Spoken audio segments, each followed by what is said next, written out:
ஆதியாகமம் 17ஆம் அதிகாரம். ஆபிராம் 99 வயதான போது கர்த்தர் ஆபிராமுக்கு தரிசனமாகி, நான் சர்வ வல்லமையுள்ள தேவன், நீ எனக்கு முன்பாக நடந்து கொண்டு உத்தமனாயிரு. நான் உனக்கும் எனக்கும் நடுவாக என் உடன்படிக்கையை ஏற்படுத்தி உன்னை மிகவும் திரளாய் பெருக பண்ணுவேன் என்றார். அப்பொழுது ஆபிராம் முகங்குப்புற விழுந்து வணங்கினான்.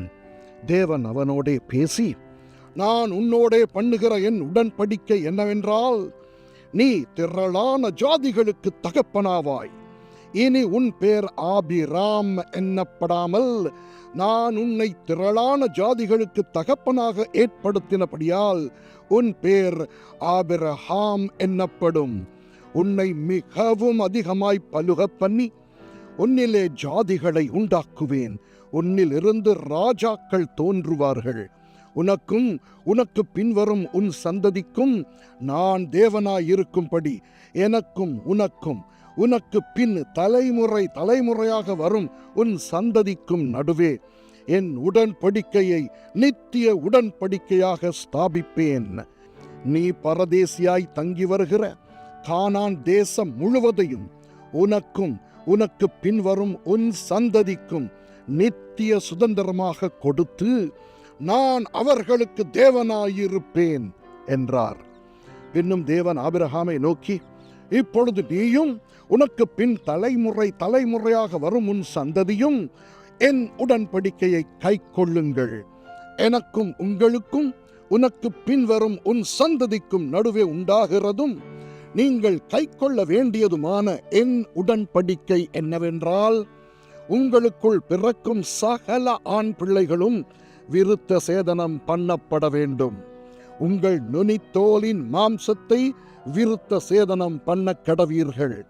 அது எனக்கும் உங்களுக்கும் உள்ள உடன்படிக்கைக்கு அடையாளமாயிருக்கும். உங்களில் தலைமுறை தலைமுறையாக பிறக்கும் ஆண் பிள்ளைகள் எல்லாம் 8ஆம் நாளிலே விருத்த சேதனம் பண்ணப்பட வேண்டும்.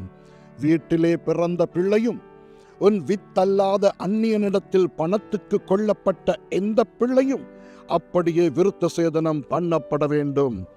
உன் வீட்டிலே பிறந்த பிள்ளையும் உன் பணத்துக்கு கொள்ளப்பட்டவனும் விருத்த சேதனம் பண்ணப்பட வேண்டியது அவசியம். இப்படி என் உடன்படிக்கை உங்கள் மாம்சத்திலே நித்திய உடன்படிக்கையாக இருக்க கடவது. நுனித்தோலின் மாம்சம் விருத்த சேதனம் பண்ணப்படாதிருக்கிற நுனித்தோல் உள்ள ஆண் பிள்ளையாய் இருந்தால் அந்த ஆத்துமா என் உடன்படிக்கையை மீறினபடியால் தன் ஜனத்தில் இராதபடிக்கு அறுப்புண்டு போவான் என்றார். பின்னும் தேவன் ஆபிரகாமை நோக்கி, உன் மனைவி சாராயை இனி சாராய் என்று அழையாதிருப்பாயாக. சாராள் என்பது அவளுக்கு பேராயிருக்கும். நான் அவளை ஆசீர்வதித்து அவளாலே உனக்கு ஒரு குமாரனையும் தருவேன். அவள் ஜாதிகளுக்கு தாயாகவும் அவளாலே ஜாதிகளின் ராஜாக்கள் உண்டாகவும் அவளை ஆசீர்வதிப்பேன் என்றார். அப்பொழுது ஆபிரகாம் முகங்குப்புற விழுந்து நகைத்து, 100 வயதானவனுக்கு பிள்ளை பிறக்குமோ? 90 வயதான சாராள் பிள்ளை பெறுவாளோ என்று தன் இருதயத்திலே சொல்லிக்கொண்டு, இஸ்மவேல் உமக்கு முன்பாக பிழைப்பானாக என்று ஆபிரகாம் தேவனிடத்தில் விண்ணப்பம் பண்ணினான். அப்பொழுது தேவன், உன் மனைவியாகிய சாராள் நிச்சயமாய் உனக்கு ஒரு குமாரனை பெறுவாள். அவனுக்கு ஈசாக்கு என்று பெயரிடுவாயாக.